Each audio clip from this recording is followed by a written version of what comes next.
I moved into my very small apartment in February last year. My landlord, Olivia, was a sweet older woman who would cook too much and bring me much appreciated leftovers. She said I reminded her of her daughter. Every few weeks she would knock on my door, then leave, letting me know she was leaving something for me. I love that. The next morning, I wash and leave her empty containers outside my door, and by an hour or so she would take them back again. My other neighbors seemed fine, but I never talked or visited them. I work from home, and I loved living alone. It was everything I hoped for. By April though, I started noticing things were not right. They were moving, or plain disappearing. I was convinced it was just anxiety caused by my new medication and the move. Another side effect was, it would make me drowsy. Since I hated seeing the doctor, I just dealt with it. I took naps during the day now and eventually stopped caring. Until one incident doubled my paranoia.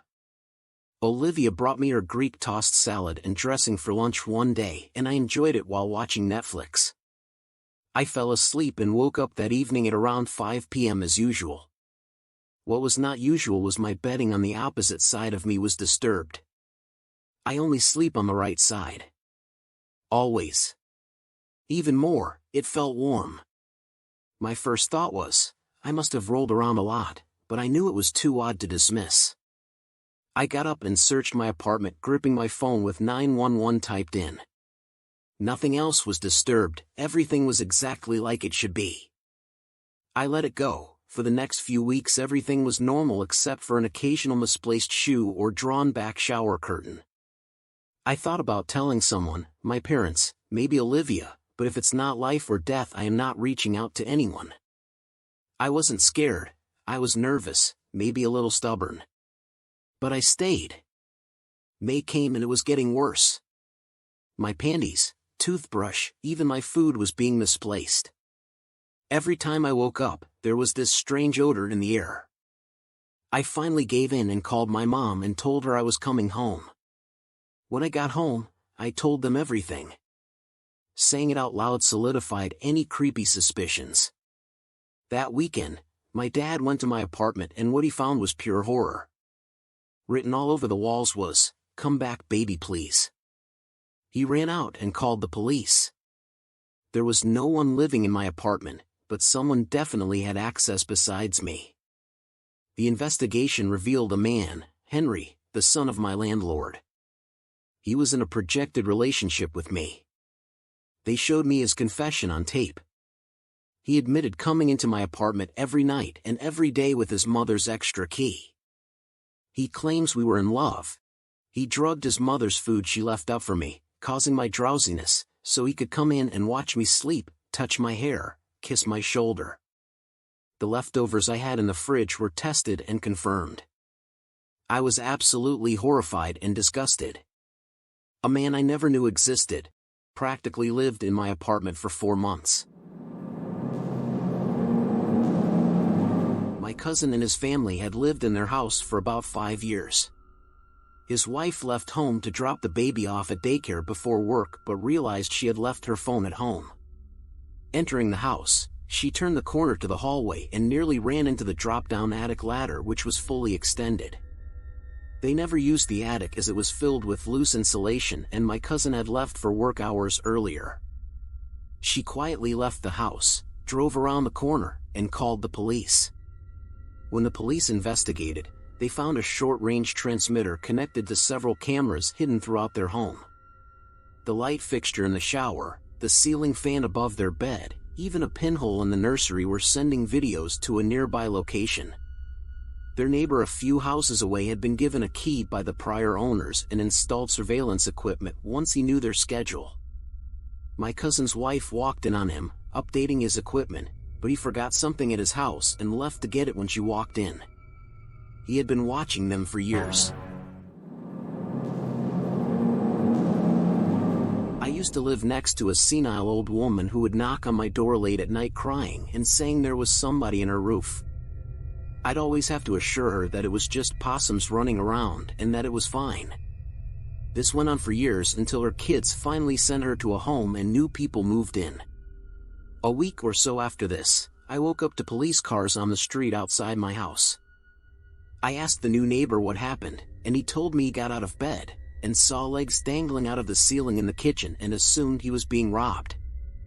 The guy got away, but when the cops checked inside the roof, they found chairs, cans of beans, water bottles, magazines, and some blankets. Old Maid had been set up there for at least 2 years. The old lady's complaints coincided with him moving in. She once told me her dementia was so bad, she'd sometimes have to go grocery shopping a few times a day because she'd come home and realize she forgot to buy something. I wonder now if it was just because he was taking all her food.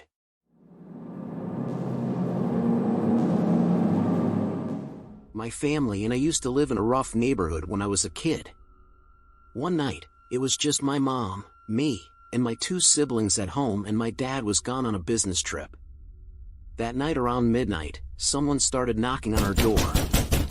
My mom woke up and went to the front door and asked who it was. No one answered. She thought that maybe it was some kids playing ding-dong ditch, so she went back to bed. About 30 minutes later, again, someone starts knocking. She gets up and peers through the side window to see if she can spot anyone out there, but nobody is there. She starts to worry, so she goes back to the room and grabs my dad's shotgun and sits in the living room in the dark waiting. Again, there's knocking. My mom begins shouting at whoever it is that she is going to call the cops and that if anyone tries to come in, that she would shoot them. At about 2 a.m., the police finally show up and do a quick search outside of our house while we waited inside. After their search, they tell my mom that they had found a piece of barbed wire about 4 feet long, next to the front door. The cop told her it belonged to whoever was knocking on the door. They were planning on strangling my mom with the barbed wire when she opened the door.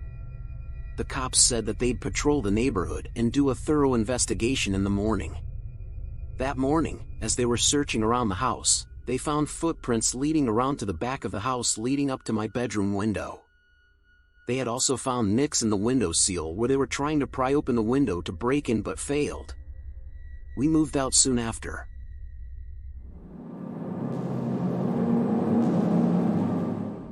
In college, I would go home every other weekend to work at the job I had since high school.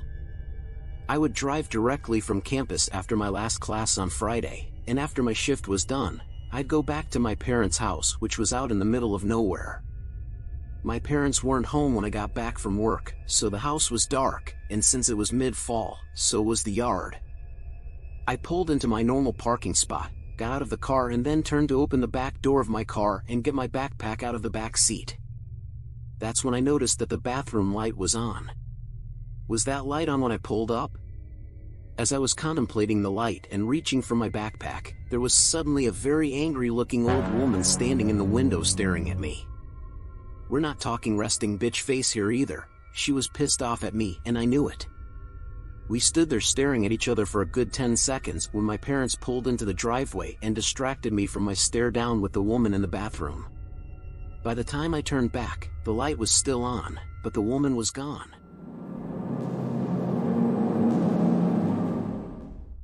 Years ago, my family lived in this big weird house on the edge of a small town. The school district was in the middle of a big restructuring, so even though we were only a couple grades apart, my brother and I went to different schools and took different buses. This left me as the last person to leave in the morning and the first person to get home in the afternoon, which meant it was my job to make sure all the lights were off and the door was locked. One morning, I noticed the basement door was open and the light was on, so before I left I turned off the light and closed the door. When I got home that afternoon, the light was on, and the door was open again. I just assumed that I'd forgotten to actually take care of it in the morning, so I went over to turn off the light and close the door. When I got to the top of the basement stairs, I looked and there was a big shadowy male figure towards the bottom of the staircase. I freaked out, slammed the door and pushed a bunch of boxes against it and then went and hid in my closet. For months I didn't tell my family because I was positive what I had seen was a ghost and didn't think anyone would believe me. Then about a year after that incident, my mom and her boyfriend realized that small amounts of money had been going missing. Turns out, some creep was climbing in through a small hole in the outside of the house, shimmying through a crawl space, then coming up into the house through the basement. Realizing I had been alone in the house with him on at least one occasion still sends chill down my spine. If you enjoyed your time here, please consider leaving a like on this video and subscribe to FearLore. And don't forget to share your thoughts on the comments section below. Thank you for watching.